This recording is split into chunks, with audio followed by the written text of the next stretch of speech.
We've just finished from court, where we came solely to make and seek redress from the court with respect to the acceptance of his valid nomination by the second defendant in the matter, which is the Labour Party, to represent his good people at the National Assembly. And that judgment has been delivered by courts.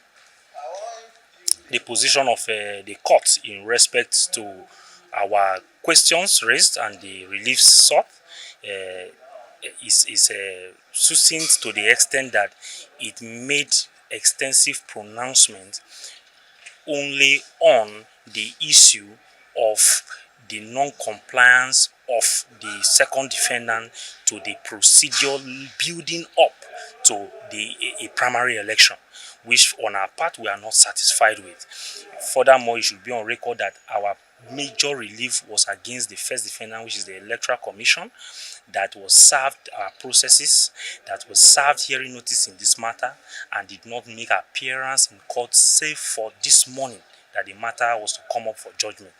Coming up with preliminary objection, however, the court in its wisdom did not consider that and went on to give the judgment in the matter.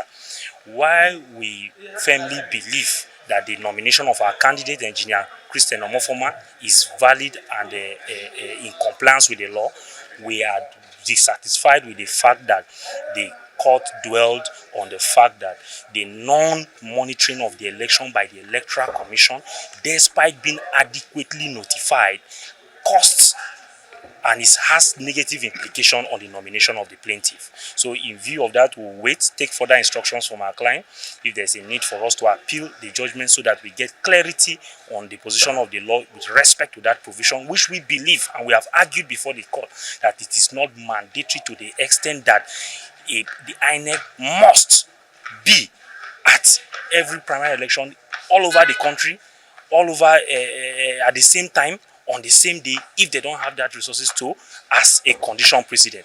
The law and the position is that, and the Supreme Court has decided that they should be notified. Once they are notified and a report is also made available to them, they are supposed to consider that as proper. So that is the position of the court.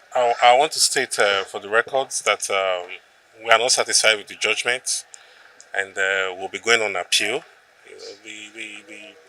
The proceedings and what happened in court today, INEC filing a preliminary objection when judgment was supposed to be delivered, goes a long way to tell us there's more to this than meets the eyes.